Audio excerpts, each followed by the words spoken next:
It's a Wednesday evening and it's time for hashtag Kwese Sports. Oh my greatness. I can't believe the festive season is already here. But Africa, we want to end off the year with you. So 30 minutes of your life will never be the same right here from Kwese Sports. We have a great show lined up for you tonight. But before we get to our special guest, it's a warm welcome to Kun Dai. A warm welcome to Kun Dai. Look, I'm singing for you.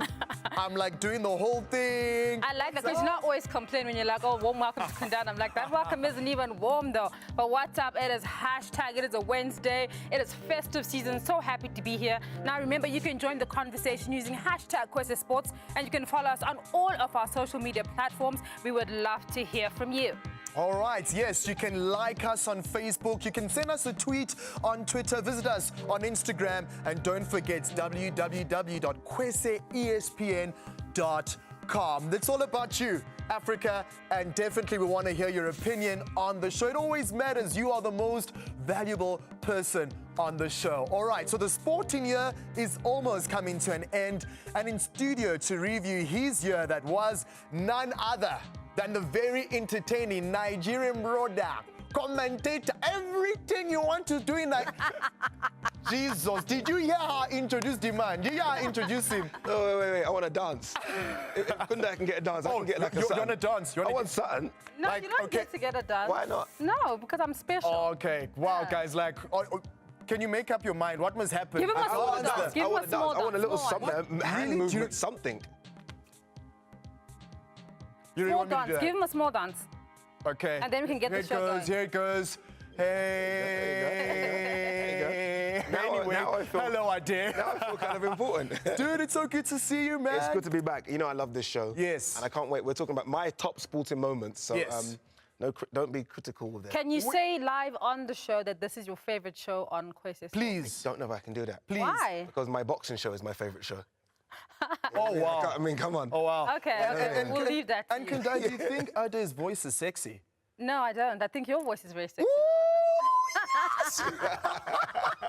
Yes, yes, guys, you don't understand. Everyone thinks Ade is like the hottest thing in Do studio. not say that on TV. And why not? It's not Okay, true. boys, Oh, let's get the show going. Let's talk about sports, what we came here to do. Yeah. Yes, so your top 6 moments. I mean, I know that you're a Liverpool fan. Do you want to start with football first? No. Next, not Liverpool. You know, the thing is, I could have done a top 100. I feel like I watch every single sport you can watch. All right. So to get like top 6, top 5 was so difficult. So, look, I can see people might disagree at home with them, but you can't disagree because they are the top 6. Unequivocally, these are the best 6 moments in sport this year.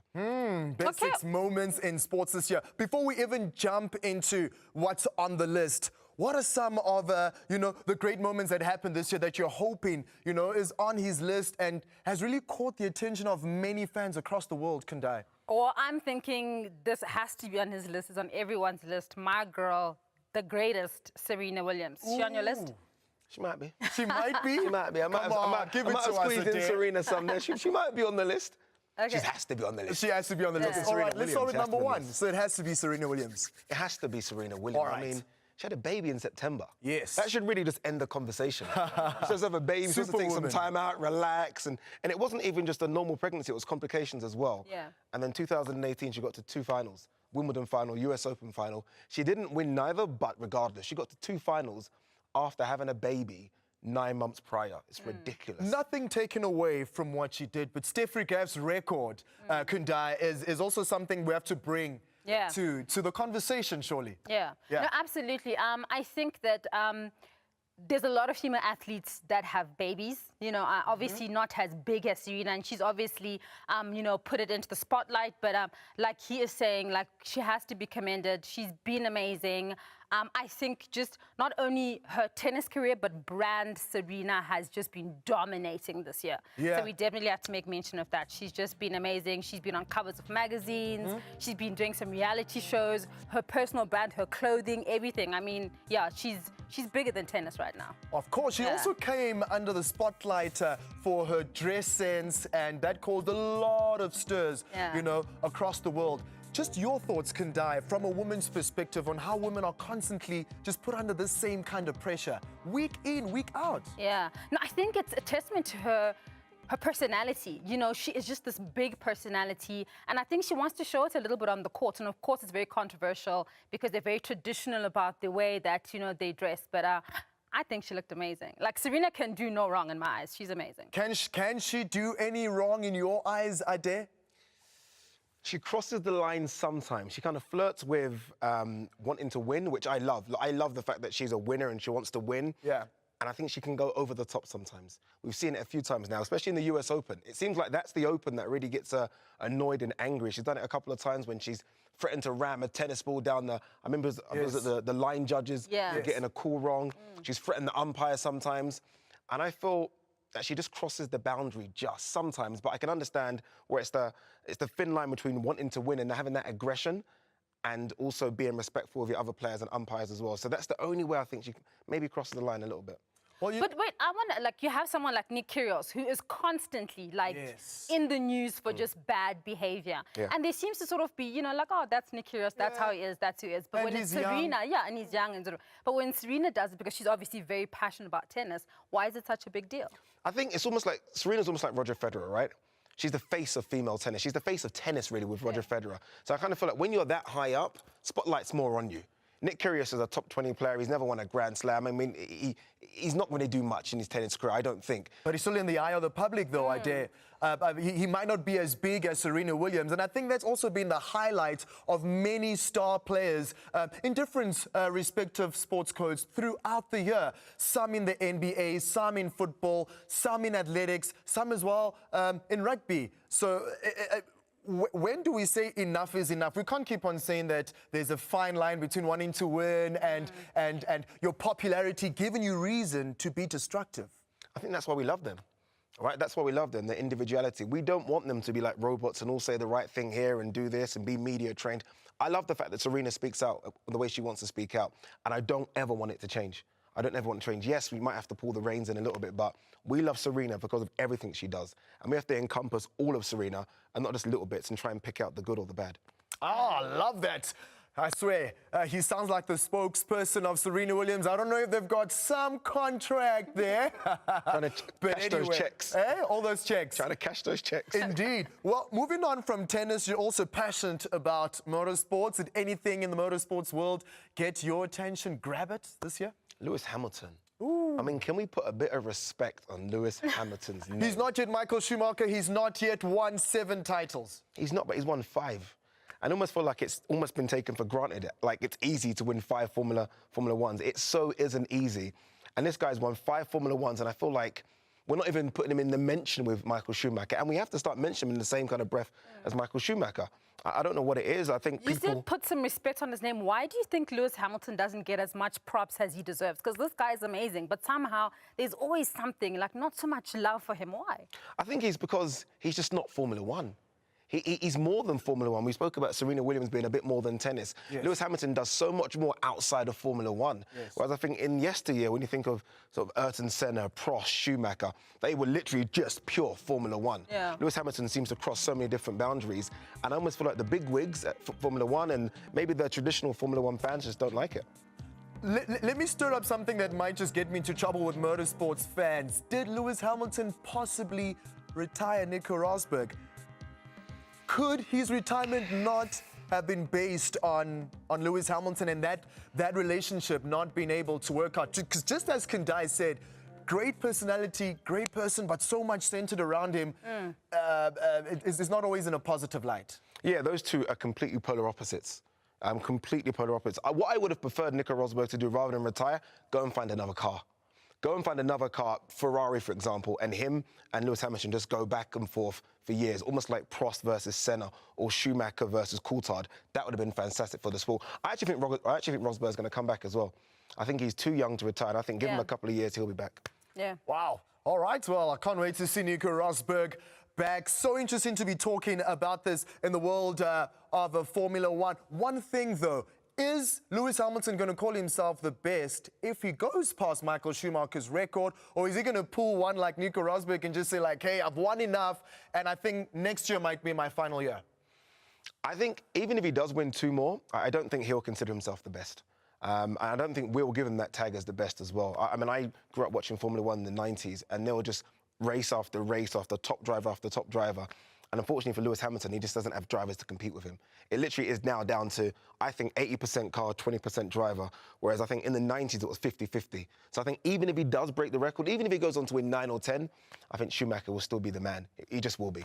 It's like if someone breaks Roger Federer's Grand Slam record, I'm not having it that they're ever better than Roger Federer. It's not possible. Oh, it's not possible. It's not possible, no. It's not possible. Not possible. Do you agree? Do you know what? I think that, like, we definitely need to touch on just the evolution, I think, of sport, you know what I mean? And the evolution of the drivers, like you're saying. In the 90s, it was this, and now it's this. And it's a lot to do with branding, it seems, you know? And it seems like there's a lot of motivation with these stars, with them cementing their brand, not just them cementing themselves as an actual athlete or a sportsman, but just the brand. Good point, Kunde. Yeah. Aye, good point indeed.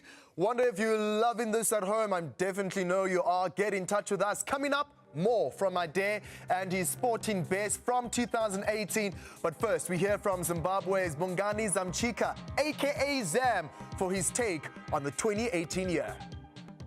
Guys, I'm here, aka Zam. My best sporting moments of 2018, definitely got to start with the Springboks playing against England in Ellis Park. That was an absolutely fantastic game. Russie, first game in charge, playing against England. Everyone thought that they would be the team that would do the job. Sitting in that stadium was an amazing experience. And, you know, England raced into a lead. I think it was a 21 or 23-point lead. And everyone thought that they were going to do the job. And the Boks came roaring back with the likes of Janti, of course, he playing their first games for the Boks. It was absolutely phenomenal, great experience. Notable mention as well, the Boks doing the job in New Zealand. My next best favorite sporting moment of the year was a Tiger roaring back. Everyone loves a Tiger in good form. Golfers missed him tremendously. It was great that he came back winning the PGA Tour Championship. Tiger Woods is back. 2019 is going to be an amazing year for Tiger Woods. Other highlights of the year, definitely Simone Biles. Day before going to the World Championship, she was in hospital. She didn't have a flawless performance. She messed up a bit, but still proving what a fantastic phenomenon. And speaking of a fantastic phenomenon, people, Lewis Hamilton winning his 5th championship in Mexico. Didn't win the race, but just showed that he is the best driver in modern times. Absolutely phenomenal. I am a Ferrari racer or Ferrari fan, but you've got to love Lewis Hamilton. That's been my sporting year. Looking forward to an absolutely fantastic 2019 on Kwese.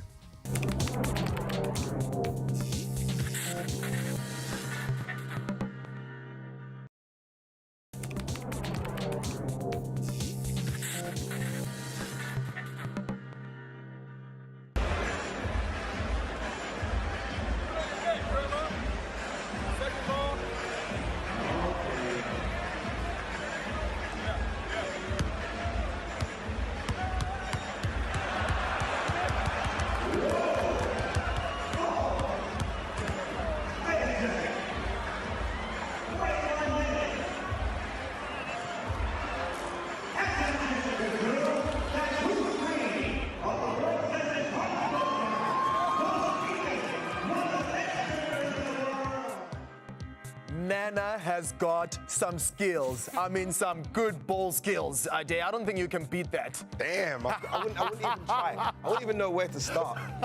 She had 2 balls there. I can just about 1 ball, so no chance.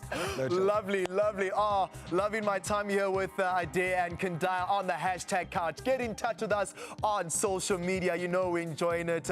African fire style, Congo fire style, and a quasified energy. Let's continue with what was on your list this year. So much happening. We spoke about tennis. We spoke about Formula One. What else caught the attention of the Niger man? MMA. Like, my first love was always boxing. Combat sports, I can't lie, understand. mixed martial arts is creeping closer and closer to it. I blame it on Floyd Mayweather. You know, blending. They do blending, exactly. That Floyd Mayweather-Conor McGregor fight, some other crossover ones are in the pipeline as well. But Conor McGregor versus Khabib Nurmagomedov. UFC, the biggest fight in UFC history. I mean, it could have been number 1. It could have been number 1. I just loved every minute of it. The build-up was real. Yeah. It was real animosity. They've not even been paid yet. Habib's not been paid. They've been fined. He jumped over the cage. I mean, what more do you want? Should I keep going? Should I keep going? Yeah. It was phenomenal. Yeah, passionate about combat sports. It was perfect, like, made for TV, you know, like all the smack talk, the actual fight itself, the afterwards, the brawls. the clapback on social media, Yeah. the Twitters, so I think it was Ridiculous. perfect. It was the perfect story. Everyone got their money's worth. Yeah. Yeah, everyone still needs to get their money's worth. So many passionate MMA fans feel that, you know, Dana White and the likes have brought some sort of like, they've lost respect for the organization, have lost respect for the sport by introducing boxers, you know, by introducing main event fighters from athletes who are from different sports codes. Yeah. And some have felt that that's, in a way, is Watering it down, disrespectful. almost. Yeah, watering down what the pureness of mixed martial arts is. Your thoughts, again, on that? I'm bored with these traditionalist, purist people. Oh, martial arts. Look, it's entertainment. There's got to be an entertainment value to it. And I think when we look at what Conor's done, look at the numbers. I mean, the last fight against Khabib Nurmagomedov done 2.9 million pay-per-view buys. Yeah. 2.9 million people paid $75 each to watch that fight. So it's all about entertainment, and they need to get paid as well. I understand what you're saying. They had bring NFL stars into it, boxing stars into it. But I think this is the best promoter in sports entertainment, Dana White. Yeah. What he's done from the UFC, where it came from, to where it is now, it's just ridiculous. So long may it continue. Wow. Who is the greatest fighter in MMA history? Such a good question. Such a good question. We need a whole show for this one. But I've got like 2 or 3. I think Anderson Silva or John Jones are my number 1 and 2. Oh, John Jones definitely up there. John Jones is phenomenal. He's only lost one fight, and that was for disqualification. He's got outside problems, but that almost adds to it as well.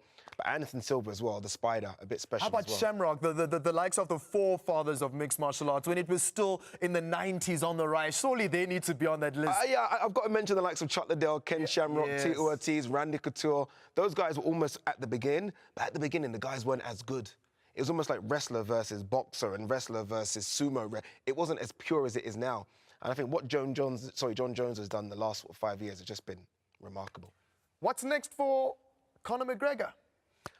We don't know. There is talk about him fighting a guy called Cowboy Cerrone. He wants like a Khabib Nurmagomedov rematch. Yeah. But right now, he's sitting pretty, right? He's just brought out this whiskey, proper whiskey. Have you had some? Have you tried some? No, we haven't had So some. he's sitting on You those could have given millions. it to us as a gift. I was a lot of thinking the about guests usually bring buying us gifts. Ah, yes, go could die. So he's got the proper whiskey. I mean, he's sitting on hundreds and hundreds of millions right now. So is the hunger still there? He wants the rematch for Khabib. But the first fight was so easy for Khabib. Yes. I wonder if he'll get the rematch. Ooh, I wonder if he's going to get the rematch. What do you think, Africa? Get in touch with us on social media. There's so much that happened in this year. I don't even know where we can go next. What else is on your list? My number, I don't even know what number to put this at. Yes. This is in no particular order, by the way. All right. Deontay Wilder versus Tyson Fury. Yeah, big fight. I mean, come on. Insane. We talk about build-up, we talk about promotion, we talk about a guy coming back in Tyson Fury's case from 400 pounds. He admittedly took cocaine. He was drinking himself to sleep. Oh. And in my eyes, he beat the WBC heavyweight champion, Deontay Wilder. He beat him. And that would have just been the biggest comeback story, possibly in boxing. I mean, up there with Muhammad Ali's sort of vacation that he had when he didn't go to the Vietnam War, but it could have been that good. And they robbed him. But what a story. Wow. But what does it take for him to come back like that? What do you think? It's the mental come back strength. from this very dark time to come back and fight this amazing fight. It's 2 things, right? I mean, he's not getting in there for free. We know when someone waves a nice little $10 million check, that will get me out of bed and get anyone out of bed. Yeah. But also the mental strength as well. Yes. I mean, he has that mental strength. If you guys haven't watched the fight, 12th round, he got knocked down. And I kid you not, I thought it was out cold. Yeah. Wow. And he got up at like 9.6 seconds. Yeah. So Wow. 0.4 seconds away from sort of calling it quits. It's just the mental strength that he's got. It's just through the roof. And he is, as they say, the Gypsy King. Ah, the Gypsy King. Well, do you see a rematch happening, right? Or is Joshua going to have to fight one of these two? And what will that mean to the boxing community? Right now, the boxing community is on a high, right? We are on a high because it's been Joshua Wilder, that same rhetoric for the last 12 to 18 months. Finally, we have a guy been chucked into the mix now. Yes. And now we've got these 3 guys, all unbeaten, all still relatively young, that can all mix it with each other.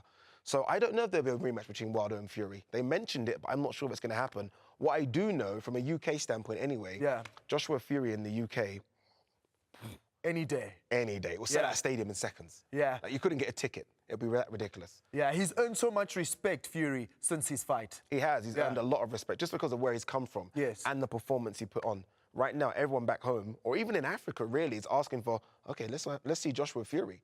Wilder's almost been put to the side, which is unbelievable. And that shows that we've got 3 good heavyweights that can all do their thing. Yeah, well, heavyweight boxing is in a good place, and it wasn't for a while, so it's good to see that now. Yeah, it's an amazing place. For years, we had the Klitschko's, and everyone was like, these guys are boring, these guys from Ukraine that almost fight robotic, and interviews are boring, no personalities. We can't say that now. Wilder's got a personality, Fury's got a personality, Joshua's got a physique, not much of a personality. Yeah. But it helps. I mean, how much pressure is on Joshua's shoulders right now to take one of these twos, and which venue can we experience that iconic fight if eventually the fight goes through? Joshua is under immense pressure, honestly, immense pressure. Twitter was going crazy with, like, Joshua needs to fight one of these guys. Because right now, Fury's come back after 2 years saying, I'm the #1. And you've got Joshua that has all the pictures with all the belts. The fight's got to happen. And look, I think the fight should happen in Africa. Wow. Honestly, there's no bigger sporting capital, I think. Everyone goes to Vegas and in the UK. It's got to be in Africa, like Muhammad Ali Foreman. We talk about that from time and time again. You're from the Congo. You know how it kind of affected the Congo. It's got to happen again. Wilder, Joshua, Africa, anywhere in Africa. Come on, it'll be amazing. Oh, Rumble in the Jungle Part 2 this time, right? Right? That would be the best. Oh, should copyright that. Copyright that. Should copyright that. All right, so much to talk about indeed, but the show goes on so much on this menu as we dive into basketball. And wow, the NBA 2018-19 season has been quite interesting. LeBron James going to the Lakers, jumping ship from Cleveland Cavaliers. Any Cleveland fans? Miami Heat fans? Any? None? Everyone's shrunk. Look at them. Now they're all dunking All pretenders now. Eh? Who's Cleveland? Oh, wow. Who's Cleveland? Who's Cleveland? Was it a surprise to have LeBron James actually jump ship? No. No, I think he done all he could do for that franchise. Like, he won them a title. He got them to the finals 4 years in a row. What more can you do? But he wants to win championship rings. That's what he wants to do. Is he going to do that, though, with the unity he has in the Lakers side? I don't think so. It's difficult. The Lakers have a good team. It's a young one. When you think of that team, it's a young. They've tried to add experience into it. They've got the likes of JaVale McGee, Lance Stevenson have been added to it. Rondo's been added to it. Yeah. It's going to be tough. Look, I don't think anyone can beat the Golden State Warriors when the Golden State Warriors are firing on all cylinders. Yeah. But if he can do it at the Lakers, the Showtime Lakers are there, probably the biggest franchise in NBA history, then, boy, he's going to go down. And he could go down above Jordan. He could. Yeah, the defending champions were just dominating last season, and looks like they've hit a dip this season, but they might just be on the rise. However, mentioning that, there's just this constant feeling or sense that Kevin Durant and Steph Curry are literally the 2 key players in that Golden State Warrior locker room that are bringing them these results and are giving them that firepower that they've always had, playing with the same kind of identity that we've known the Golden State Warriors to play with. Are we expecting them to do a back-to-back? Yeah, I think they're going to three-peat. I think that Kevin Durant and Steph Curry, look, we're talking about 2 of the top 5 players right now. Stephen Curry is probably the best shooter of all time. Yeah. Kevin Durant's a fantastic two-way player. Let's not forget Draymond Green. Let's not forget Klay Thompson. Yeah. They've got other players as well. So I think they're going to three-peat. It's going to be tough because they're not having a good regular season. But once it gets to the playoff, then we'll see what the Golden State Warriors can do. Yeah, what a year for Tiger Woods, guys. And at the Tour Championship, that was the comeback of the year. So many people waiting for an iconic golfer such as Mr. Woods himself. That really warmed my heart. And it gave me a sense of hope again. That's what sports does, Kundai. I think it warmed everybody's hearts. You know, I think there was just so much smack talk. Yes. You know, so many pundits who came out and were like, yes, you know, this is it for Tiger. We're never going to see Tiger again. He's never going to be great again. And I think that just fueled him. And then he just came back. And I think, I mean, like, all the YouTube videos, all the fans, the fan love that he got. This was insane. The love on social media that he got. It was crazy. So it's good to see him back. This guy just keeps coming back. He keeps on coming back. Ade, he had such a crowd following him. This perfectly describes Tiger Woods' legacy as a golfer. This could be, this is no hyperbole here, but this could be the most iconic moment I can remember. Like, I've seen films of Muhammad Ali, but in terms of me watching sport, him walking up the 18th hole at Eastlake, wearing the red Nike jersey, that famous red Nike jersey, no. That is the most iconic moment so far this year. Shut it down, golf. Done. We're not even talking him winning, we're just talking about him doing a 100-meter walk. It's phenomenal. It was crazy. I loved it. I've watched that YouTube video about 1,000 times. Yeah, yeah. Do you play golf? Absolutely not. Why? Absolutely not. Absolutely not. All right, we're running out of time. Happy that Adair doesn't play golf. I think his talent is needed in the commentary box. We love it there. And of course, here on hashtag, by 2019 is coming up. What can we be looking forward to the most, Adair? There's so much going on. Look, I'm a Liverpool fan. Can I say that on this show? So look, I want us to end this hoodoo of not winning the Premier League title. That's all I care about for 2019. Sure. Yeah, but honestly, there's so much. In the tennis world, we've got obviously got Wimbledon coming up, US Open coming up. Can Federer still hang around? Can Djokovic dominate? There's so much going on. But for me, Liverpool, win the league, please. Wow, not going to happen under my clock. I'm a passionate Chelsea fan. But anyway, we'll just have to wait to see if Liverpool can win. First ever in English Premier League history. I know I'm taking a jab at Adair, but thank you so much, Adair, for coming onto the show. And we can't wait to see you again in 2019. Very lastly, where can people get in touch with you on your social media handles? At Oladipo for Twitter. I'm crazy on Twitter, so if you want to follow someone that's a bit crazy, follow me there. That's the biggest one. So at Oladipo on Twitter, and you'll enjoy my tweets. Ah, fantastic. Kundai, this breaks my heart. I don't want to say goodbye. every time we're still here. We'll be here in 2019. Yes. It's going to be amazing. Looking forward to it. Yes. It's going to be good, but as always, it's been great, Arthur. Ah, yes. Quesified Queen, the Quesified Fire from this Quesified studio remains with you. Have a blessed festive season. From the rest of the team and the Quesified citizens, I said à toute l'Afrique que nous suis. À la prochaine. Au revoir. He simply